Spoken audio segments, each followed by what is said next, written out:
So a local woman wants to make sure her brother is not forgotten here on this Memorial Day. She says he died from combat-related injuries, but his death was not on the battlefield. Anthony Austin has her message for everyone on this day of remembrance. Kim Sakraska is visiting the National Cemetery in Bushnell today to remember her brother, who died at the age of 43.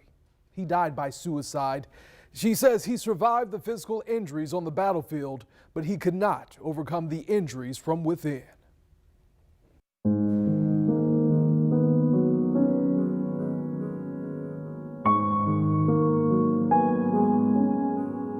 This is Rob Budrick. He served in the Army, Special Forces for 13 years and then another 12 as a defense contractor over in the Middle East.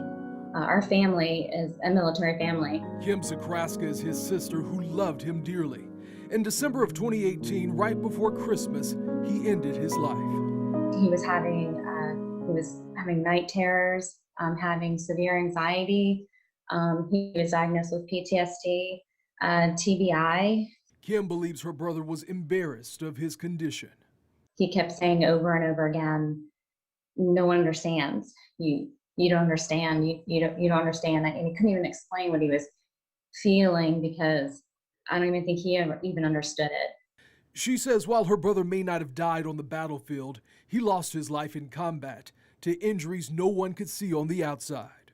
He died because of these internal injuries, and unfortunately, they're not recognized as heroes. I searched and I looked and just felt like he's just kind of left behind. Kim wants her brother and others like him to be recognized as heroes. She started this website, veteransuicidememorial.com, and also a Facebook page where families can share stories and honor their veterans who gave, as she describes, the internal ultimate sacrifice. The more we talk about it, I think that the more recognition that our veterans will have and receive, and hopefully that'll cause some traction to provide better support for them when they come home.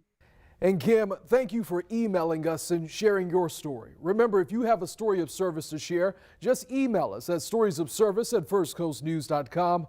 Once again, that's storiesofservice@firstcoastnews.com.